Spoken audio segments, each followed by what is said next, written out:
अस्सलाम वालेकुम क्लास, मैं हूँ इकरा और आज हम पढ़ने जा रहे हैं क्लास 6 के नात जो कि हिस्सा नज़म है। तो चलें स्टार्ट करते हैं। अब जो नात है उसमें जो अल्फाज मायनी है वो देख लेते हैं। पहले है ओला ओ आला, बेहतर और ऊंचे मर्तबे वाला। उसके बाद है नूर, नूर का मतलब होता है रोशनी। लामका, आलम कुदस। उसके बाद है मशअलें, रोशनी देने वाली अशिया जैसे कि चिराग और कंदीलें वगैरह जो होती हैं। उसके बाद है मज़दा, मज़दा का मतलब होता है खुशखबरी। उसके बाद है पालो वाला, यानी कि बहुत तज़ीम और बुलंद। उसके बाद है शमा, शमा आपको पता है मोमबत्ती को बोलते हैं, और रोशनी का वसीला, यानी कि जिसके ज़रिए से रोशनी आती है। उसके बाद है कमर, कमर चाँद को बोलते हैं। उसके बाद है नूर वहदत, तौहीद या वहदानियत का नूर। वहदत या तौहीद का मतलब क्या होता है? अकेला, बेकसों, मजबूरों और मुसीबत ज़दा लोगों। अब इसकी हम मश्क पर आ गए हैं। तो नात किसे कहते हैं आपको अच्छे से मालूम है। ऐसी नज़म जिसमें हज़रत मोहम्मद सल्लल्लाहु अलैहि वसल्लम की तारीफ़ बयान की जाए उसे क्या कहते हैं? नात कहते हैं। अच्छा जी, कमर के टुकड़े की से शायर की क्या मुराद है कि चाँद के ऊपर सल्लल्लाहु अलैहि वसल्लम ने जो 2 टुकड़ों में तकसीम किया था, जिसे शक्कुल कमर के नाम से जाना जाता है, वो यहाँ पे बताया गया है। उसके बाद है दिए गए मिसरों को दुरुस्त अल्फाज के साथ पुर कीजिए। जिसने टुकड़े किए हैं कमर के वो है। तो 4 ऑप्शन हमारे पास मौजूद हैं, आसमां, कमर, सूरज, सितारे। तो कमर।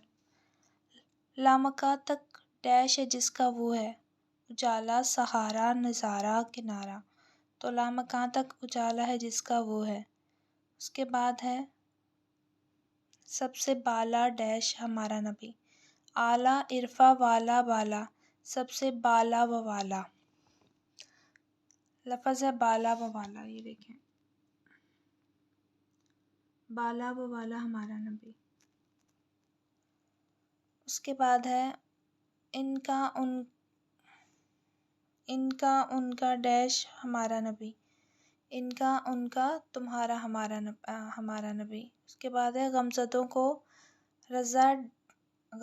को रज़ा डैश दीजिए के है, गमज़दों को रज़ा मज़दा दीजिए के है। अब आ जाते हैं इसके अल्फाज और मुतज़ाद पर।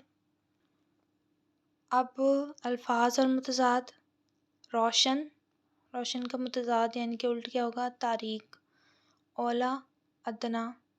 सुबह, शाम। आसमान, ज़मीन। स्याह, सफ़ेद। अब इसके जो राइटर हैं यानी कि शायर जो हैं वो हैं रज़ा ख़ान, अहमद रज़ा ख़ान। तो इसमें जो तख़ल्लुस है वो रज़ा है।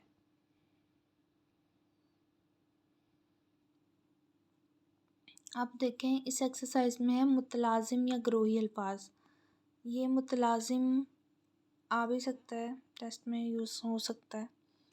ऐसे अल्फाज जिनको ज़ुबान पर लाते ही उनसे मुतल्लिक़ा और बहुत से अल्फाज ज़हन में आ जाएं, मुतलाज़िम या ग्रोही अल्फाज कहते हैं। मसलन बाग से मुतल्लिक़, जब हम बाग का ज़िक्र करते हैं तो हमारे ज़हन में दरख्त, पौधे, कांटे, शाखें, पत्ते, फूल, घास, परिंदे वगैरह आ जाते हैं। हम घर का ज़िक्र करते हैं, घर में क्या होते हैं? कमरे, ये सारा कुछ, हर कमरे, फर्नीचर, हर चीज़ का ज़िक्र आ जाता है।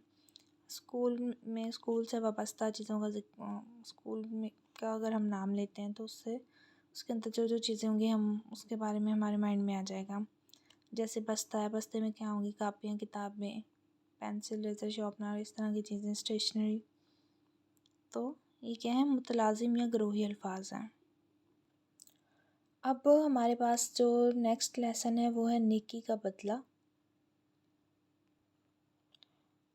अब नेकी का बदला जो है इसके अल्फाज में नहीं देख लेते हैं। सबसे पहले है खरा, खरा का मतलब होता है ईमानदार। अखराजात, खर्च। हमसाए, पड़ोसी। मतवातर, लगातार या मुसलसल। नाचीज़, बेहैसियत यानी कि बेमोल। अशरफियाँ, सोने के सिक्के। काफ़िले, मुसाफिरों के गिरोह। खस्ता, टूटा फूटा हुआ। जतन, कोशिशें। टिप टिप, कतरा कतरा बनकर। मेहमान खाना, मेहमान खाना को सराय बोलते हैं। अच्छा जी, हरदम, हरदम का मतलब होता है हमेशा।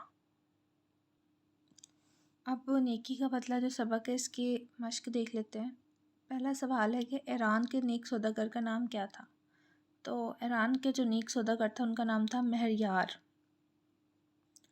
उसके बाद है कि उन्होंने कहाँ जाने का इरादा किया। ईरान के सौदागर महरयार ने हज की अदायगी के लिए मक्का मुकरमा जाने का इरादा किया। उसके बाद है पुराने ज़माने में लोग हज के लिए किस तरह सफ़र करते थे। आपको भी पता है कि पुराने ज़माने में लोग हज के लिए काफ़िले बनाकर ऊँटों और घोड़ों पर सफ़र किया करते थे। उसके बाद है सफ़र के लिए सौदागर ने कितनी रकम रखी थी। तो सौदागर ने जो सफ़र के गर्ज के लिए रकम रखी थी वो थी, सौदागर ने सफ़र के दौरान अखराजात पूरे करने के लिए 1000 अशरफियाँ अपने पास रखी थी। उसके बाद है बुढ़िया ने मुर्दा मुर्गी क्यों उठाई। बुढ़िया मुर्दा मुर्गी इसलिए उठाई कि वो एक गरीब औरत थी और उसके घर में खाने पकाने के लिए कुछ ना था, इसलिए वो इस मुर्गी को पकाकर अपने बच्चों का पेट भरना चाहती थी। उसके बाद है दुरुस्त जवाब पर सही का निशान लगाएं। अलिफ है सौदागर ने बुढ़िया को 10,000 अशरफियाँ दी, तो ये गलत है। उसके बाद है बूढ़ी औरत को कच्चे के ढेर से मुर्गी मिली थी। जी बिल्कुल मिली थी, सही हो गया। गरीब इंसान की मदद करना सबका फ़र्ज़ है, दोस्त। अजनबी सौदागर को जहाज़ पर हज के लिए अजनबी सौदागर को जहाज़ पर हज के लिए ले गया, गलत। सौदागर ने सराय में कई दिन गुजारे, बिल्कुल दुरुस्त। सौदागर ने अमानत कचरे के ढेर पर डालने की धमकी दी, सही। अच्छा जी, ऊँट सवार ने सौदागर को 2000 अशरफियाँ दी, बिल्कुल दुरुस्त है। अब ये पैराग्राफ देख लेते हैं। पैराग्राफ है हमारे पास। महरयार बहुत हैरान हुआ कि ये बुढ़िया इस मुर्दा मुर्गी का क्या करेगी।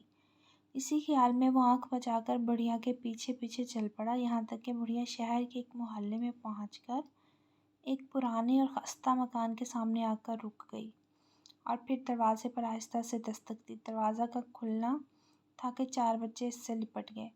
अब ये जो पैराग्राफ है इसका हमने क्या करना है, इसके मुज़क्कर और मोनस को अलग अलग करना है।